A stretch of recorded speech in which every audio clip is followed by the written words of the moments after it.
it's a real privilege and honor to follow one of my close friends, Senator Rick Santorum, important in America and in the world. How about another round of applause for Senator Santorum?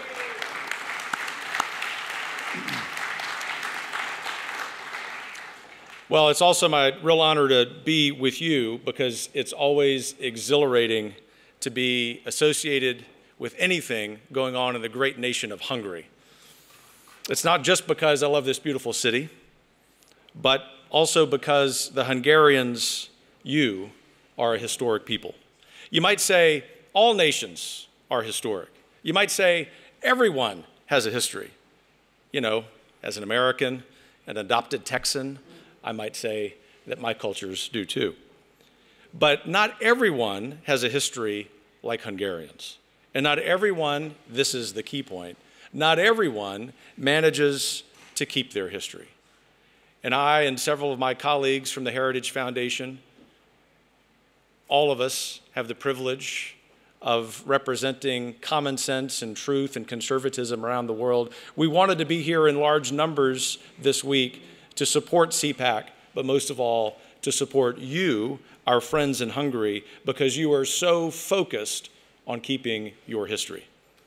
You came here from far away, over a millennium ago, and then your first king spread Christianity throughout his kingdom and took the name of Stephen, one of the church's most venerated saints, a martyr who was stoned to death by St. Paul himself, before he was St. Paul, when he was Saul of Tarsus. And of course, your own king is also known to us today as St. Stephen, having been canonized in 1083. His holy crown, which sits in your most beautiful parliament, the most beautiful parliament building in the world, is one that I visited for the first time last year, will visit again this afternoon, because as an American friend, an American of faith, an American of his faith and your faith, I know that his crown represents the continuity of truth and goodness and beauty that you stand as a people so courageously to protect. See, the thing is, you've kept your culture, your language, and your sense of identity.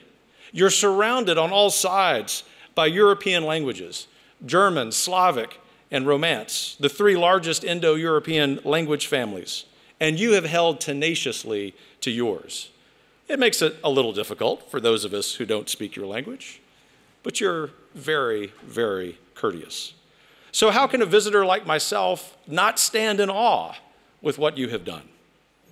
You also insist on retaining what makes you unique against all odds, against the forces of globalization from without, epitomized by a European Union which feasts, it feasts on the sovereignty of other countries, yours and mine, on the self-determination of the people, you and me, on the consent of the governed, and returns only edicts and mandates concocted by faraway, unelected bureaucrats in Brussels. And I mean feast quite literally. Go to the many, many sumptuous restaurants that litter the Belgian capital, and you will see civil servants banqueting on your hard-earned money. From the American perspective, not only does that bother us, but when they wag their collective finger and tell us what we must do in spite of our self-governance, you might say we get a little frustrated. But that's not the worst they do. They and other global forces are intent on imposing on you a woke ideology that would lay to waste what you've so bravely fought to maintain for the past 1,300 years, your culture and your civilization.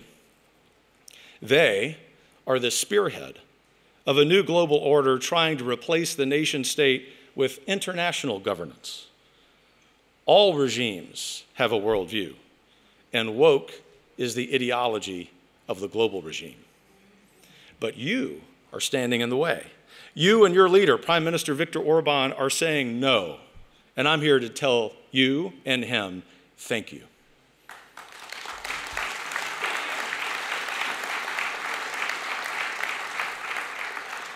You've made Hungary no country for woke men, and you're famous around the world for this.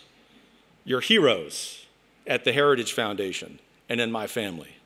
And for having this courage and tenacity, we salute you this day and every day.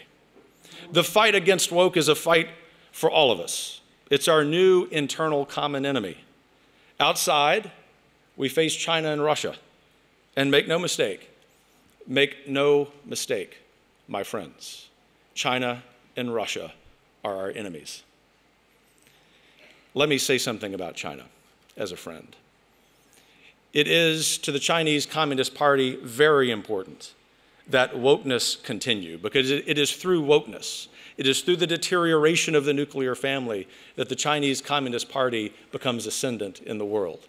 We understand with great respect the geopolitical situation your government finds itself in, and yet we look forward to the day as conservative American friends when we can stand together not just against wokeness, but also against the Chinese Communist Party, which has no altruistic aims for you or for us.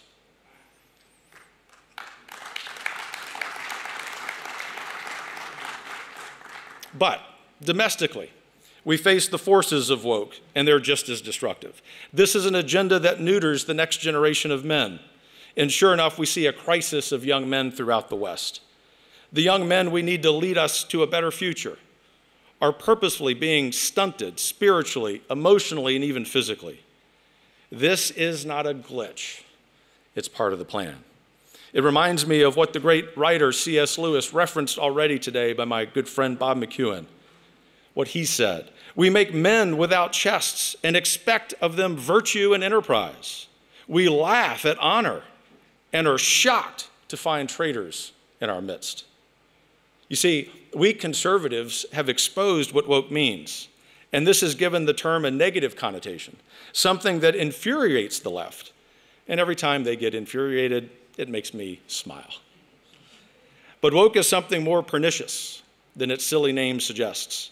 Woke means being obsessed with the belief that Western civilization is oppressive, that our legal system is rigged to keep the rich rich and the powerful powerful, that our economic system of free exchanges of private property somehow produces unfair results, that the family of all things is repressive, that religion is superstitious, and that the nation is reductive. Now, obviously, the goal is to replace the family, the nation, representative government, the church, private property, and even Western civilization itself. Sound familiar? Yes, because these were all goals of the Communist Manifesto. All the things Marx wanted abolished are too the target of the woke. It was Marx, after all, who called at the start of his life for the ruthless criticism of all that exists. Many Europeans, several of you, come to Heritage and complain that we are exporting this to you. And let me here denounce the ham-fisted way the Biden administration and the clown ambassador that has been sent here on behalf of the American people are treating you.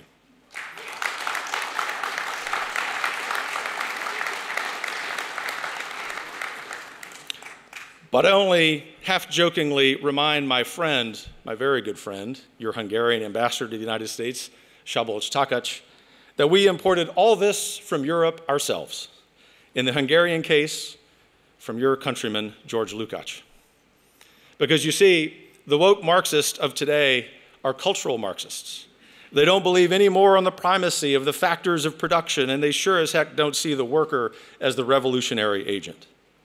They are coming for your culture, your 13-year-old year culture, and for my 200-year culture, and for anyone's who stands in the way. But you won't allow it. We at Heritage won't allow it. Tens of millions of common sense Americans on the center right won't allow it.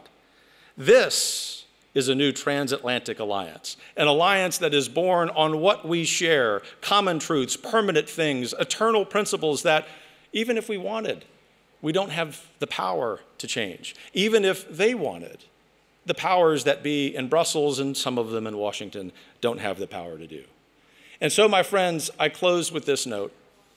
The left wants us to despair. They want us even to be despondent, rejecting what they claim. Being countercultural is to say, we stand athwart history and we say, stop. This is our country. This is our culture. And together, in this new transatlantic alliance, we will smile one day when we defeat them. God bless you.